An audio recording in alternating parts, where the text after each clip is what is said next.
Namasté.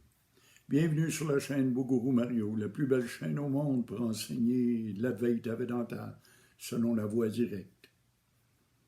Je m'en vante un peu, évidemment. Aujourd'hui, le titre de notre petit commentaire sera « Je n'existe pas ».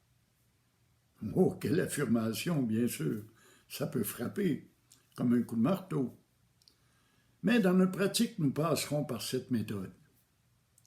À force de se répéter, je n'existe pas. Je n'existe pas. Il n'y a pas de je. Il n'y a pas de moi. Ce n'est qu'une image mentale. C'est ça qu'on appelle l'ego. Vers l'âge de 2-3 ans, on commence à développer cet ego. On se fait une idée de ce qu'on est. C'est un cheminement très complexe. En fait, c'est une idée que l'on a de nous-mêmes, une image, que nous renvoient les autres. Les autres disent que je suis tannant, alors je dessine ça sur mon tableau, sur mon dessin, sur mon autoportrait. Mario, c'est un tannant. Mario, c'est un délinquant. Mario, c'est un bon à rien. Mario, c'est un bagarreur, c'est un tricheur. Mettez-en, on se fait tout un tableau comme ça, un tableau de nous-mêmes. Mais Mario, il a beaucoup d'audace. Mario, il a beaucoup de curiosité. Mario, il aime lire. Mario, il aime les motos, il aime les moteurs. On se fait tout comme ça une image de nous-mêmes. Une image parce que nous renvoient les autres. Mais une image aussi de ce qu'on croit de nous-mêmes, de ce qu'on veut bien acheter comme pensée. J'ai commis plusieurs échecs, alors je me fais une image de moi comme un perdant. Ou au contraire, j'ai connu de grands succès dans certains domaines, qu'il s'agisse de n'importe quoi, et mon ego se gonfle, je suis le meilleur, je suis passé maître dans tel ou tel domaine. On se fait toujours une image de soi, soi-même, d'après notre éducation, d'après nos conceptions, d'après nos croyances, et d'après ce que les autres nous renvoient comme image. Mais notre ego est aussi l'image qu'on voudrait envoyer aux autres. J'aimerais ça que les autres pensent de moi des belles choses, alors je change et je transforme mon image en ce sens. C'est très complexe, l'ego. Tellement complexe que c'est difficile à en saisir complètement toutes les structures et toute la formation qui va avec ça, toutes les conceptions, toutes les croyances, toute l'éducation qu'on a reçue, tous les exemples qu'on a pris, tout ce qu'on a acheté. Dans le fond, on a fait un autoportrait, on a rajouté, corrigé, ajouté, corrigé, déguisé, remplacé, reformé. Ça devient un barbeau indescriptible et c'est bien ce à quoi nous ressemblons quand nous arrivons sur le chemin de la spiritualité. C'est rare qu'on y arrive par la grâce, hein? On y arrive par la souffrance la plupart du temps. La grâce vient ensuite. La grâce, c'est ce qui nous permet d'avancer. C'est toujours la grâce de Dieu, finalement. Toujours la grâce de Dieu qui se répète, qui s'exécute, qui se réalise, dans le but de nous amener jusqu'à lui. Mais il n'y a pas de différence entre moi et lui. Je suis lui. Il n'y a qu'un. Un sans second. Il n'y a pas de deux. Il n'y a que cela. Que lui. Et tu es lui. Voilà la vérité. Alors ce je, ce moi, il n'existe pas. Il n'a aucune base réelle. Le je ne peut pas être acheté au dépanneur. On ne peut pas s'acheter un nouveau jeu au magasin qui vend des égos. C'est impossible. Et ce jeu, je peux jouer avec tant que je veux. Je peux le déguiser, je peux le décorer, je peux le décortiquer, je peux le réinventer, je peux le recréer à nouveau. Le je n'existe pas, il n'y a pas de moi, il n'y a pas d'individu dans ce corps. Bien sûr qu'il y a un corps, c'est pas ça que je dis. Quand on dit « je n'existe pas », ça ne veut pas dire que le corps n'existe pas, ça ne veut pas dire que les pensées ne sont pas présentes, ça ne veut pas dire que les émotions ne sont pas intérieures et qu'elles ne risquent pas de sortir de moi, que ça ne veut pas dire aussi que je ne suis pas doté de sentiments. Bien sûr qu'il y a un corps, bien sûr qu'il y a des pensées, des sentiments et des émotions, mais il n'y a pas d'individu à l'intérieur de cela. Certains rétorqueront, eh bien, je sais que je suis l'ego, je suis Mario, je suis un homme, je suis un retraité, je suis un vieux bonhomme. Mais non, il n'y a pas d'individu à l'intérieur de nous. Pas plus qu'il y a d'individus à l'intérieur d'un arbre. Pas plus qu'il y a d'individus à l'intérieur d'une tortue. Il n'y a qu'une tortue, il n'y a qu'un arbre, il n'y a qu'un corps. Notre vraie identité, c'est le soi. Et qu'est-ce que c'est le soi? Ce n'est pas un concept, c'est le tout. C'est la réalité. Tout est un. Et c'est ça que je suis. Alors on peut pratiquer de cette façon en se disant « je n'existe pas ». Je n'existe pas et se le répéter toute la journée, dans toutes circonstances. Il n'y a pas de je. Comment peut-il y avoir souffrance quand il n'y a personne pour souffrir? Qui pourrait blâmer ce je s'il n'y a pas de je? Qui pourrait blesser ce je si le je n'existe pas? C'est simplement parce que je crois qu'il y a un individu dans moi que je souffre et que j'ai peur et que je désire et que je cherche, et etc., etc., etc. C'est seulement parce que j'entretiens cette image, que je défends cette image, que j'essaie de glorifier cette image. C'est pour ça qu'on cherche l'amour, qu'on cherche des biens, qu'on cherche le confort, qu'on cherche le plaisir, toujours pour satisfaire les désirs de l'ego, toujours pour satisfaire cette image qu'on a de nous-mêmes. Je n'existe pas. Il n'y a pas de Mario. Il n'y a pas de toi. Le je, le moi, c'est une invention mentale. C'est un trompe-l'œil. C'est un traquenard. C'est une illusion. Il n'y a pas de je. Il n'y a pas d'individualité. Certes, il y a une conscience individuelle. Je sais, je suis conscient, je travaille consciemment quand je suis éveillé. Mais la preuve que je ne suis pas cette conscience, c'est que dans le sommeil profond, cette conscience-là disparaît. Je n'ai plus conscience de rien.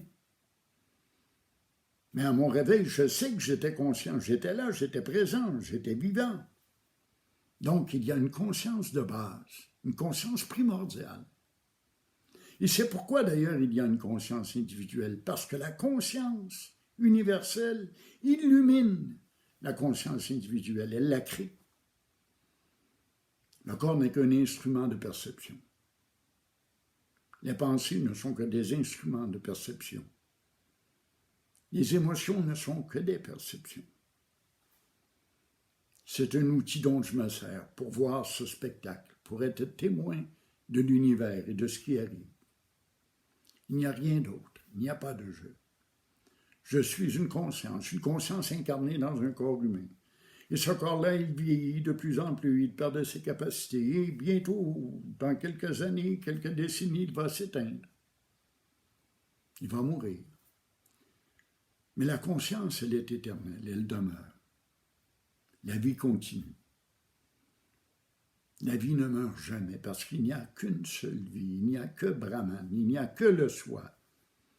Voilà la grande vérité qu'on doit révéler au monde entier. Nous sommes tous unis, nous sommes tous un, nous sommes tous le même être. Voilà la vérité. Je n'existe pas. Moi n'existe pas. Moi, mon, ma, mien, mais, tout ça, c'est l'ego. Tout ça, c'est une illusion, un fantasme. Une illusion qu'on persiste à croire durant des années. Bien sûr, quand ça fait 20 ans, 30 ans, 50 ans qu'on entretient une image de nous-mêmes, c'est dur de s'en défaire du jour au lendemain. Mais la seule façon de comprendre et de s'en défaire, c'est de comprendre que je n'existe pas. Il n'a aucune base réelle, il n'a jamais existé, il n'est que dans ma tête. Ce que les autres voient, ce n'est pas le je. Ce que les autres voient, c'est mon corps. C'est mon visage, c'est ma barbe, c'est mes tatouages. C'est ton visage à toi, tes yeux, tes cheveux, ton nez. Il ne voit pas un ego, il ne voit pas une personnalité. Il voit l'ego si tu es offusqué, il voit l'ego si tu désires, il voit l'ego si tu as peur, il voit l'ego quand tu te défends. Je n'existe pas. Et c'est quand on n'existe plus, quand on n'est plus rien, qu'on devient ce tout. Quand on efface l'ego complètement, quand on efface tout ce dessin qu'on a fait de nous-mêmes, tout ce qui reste, c'est le soi, c'est une page blanche, vierge. C'est un espace infini, c'est l'éternité, c'est la vie éternelle. C'est ça qu'on est. En langage courant chrétien, je pourrais dire, nous sommes une âme éternelle. Nous sommes unis à Dieu, nous sommes Dieu. Dans l'Advaita, c'est plus une question d'identification qu'une question d'union. On s'identifie à Brahman. Je suis Brahman. Je suis ce tout. Il n'y a rien d'autre. Il n'y a jamais eu de je. Quand tu es venu au monde, est-ce qu'il y avait un je? Le je est apparu vers l'âge de 2-3 ans. Avant, tu n'étais pas.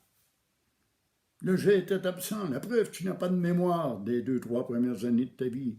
Donc, il n'y avait pas d'ego. L'ego, la mémoire appartient à l'ego, appartient au mental.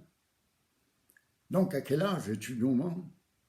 Au moment de la conception, au moment de l'accouchement ou au moment où l'ego est apparu? Le je n'existe pas. Il n'y a pas de moi. Comment dire autrement? Comment expliquer autrement? C'est de cela qu'on doit se débarrasser de l'ego. Il faut le tuer, il faut le faire mourir, il faut s'en débarrasser, il faut l'enlever, il faut le démolir. Mais c'est difficile parce que je n'existe pas. L'ego n'existe pas. On se bat contre un fantôme, contre un moulin à vent. La meilleure façon de s'en départir, c'est de prendre conscience qu'il n'a jamais existé. Tu n'as jamais été ailleurs que dans ta tête. Tu n'as jamais été ailleurs qu'une image. Rien d'autre qu'une image. Une image que tu as de toi et qui t'abattit tranquillement pas vite. C'est de ça dont on doit se départir. Quand on réussit à se départir de cette image, on n'est plus qu'un spectateur, qu'un simple témoin, qu'une conscience percevant cet univers, percevant ce qui est et tout ce qui arrive. Il n'y a pas de je, il n'y a pas de moi. Voilà la pratique. Démolir complètement cet ego. Mais bien sûr, il ne se laisse pas détruire comme ça facilement. L'ego va revenir des dizaines et des centaines et des milliers de fois. Il va toujours défendre sa place. Il va revenir avec des désirs, avec des peurs, avec des inquiétudes, avec des soucis, avec des souffrances. Il va nous prendre tout le temps. On s'accroche à nos idées, on s'accroche à des pensées, on les croit vraies. Mais qu'est-ce qu'une pensée? Trouvez-moi une pensée, décortiquez-moi une pensée. Pesez-la, mesurez-la. Impossible, parce que le mental n'existe pas. Impossible, parce qu'il n'y a pas de je. C'est ça le problème aujourd'hui. C'est qu'on prend un ego malade et on en fait un ego qui va bien. On lui apprend de nouvelles conceptions, de nouvelles croyances, de nouveaux principes, de nouveaux modes de vie. Et tiens, l'ego est heureux, l'ego va bien. Il a balancé pour un petit bout de temps. Jusqu'à temps que ça ne fonctionne plus. Parce que ça ne peut pas fonctionner. Ce qui n'est pas ne peut pas fonctionner. Jamais. C'est un non-sens. Découvre ta vraie nature. Découvre qui tu es. Découvre le soi. Ton soi. Ton propre soi. Et tu réaliseras alors que ton soi, c'est le soi de tout le monde. De tout l'univers en entier. C'est le soi de Brahman, c'est le soi de Dieu, c'est le soi universel. C'est le soi primordial. Tu es être, conscience, béatitude. C'est là que se trouve le bonheur qu'on cherche tous. Parce que tout le monde cherche à être bien. Posez des questions autour de vous. Tout le monde veut juste être bien. Eh bien, c'est ça que je t'enseigne. La meilleure façon d'être bien, la meilleure façon de réussir dans la vie, de réussir sa vie, d'être bien, d'être heureux, d'être en paix, d'être calme. La seule façon, c'est de se débarrasser du je. C'est de se débarrasser du moi. C'est de ne plus s'occuper de soi-même. Tout cela peut sembler bien compliqué, et pourtant c'est si simple à réaliser. Tant de mots pour expliquer une simple vérité. À la prochaine.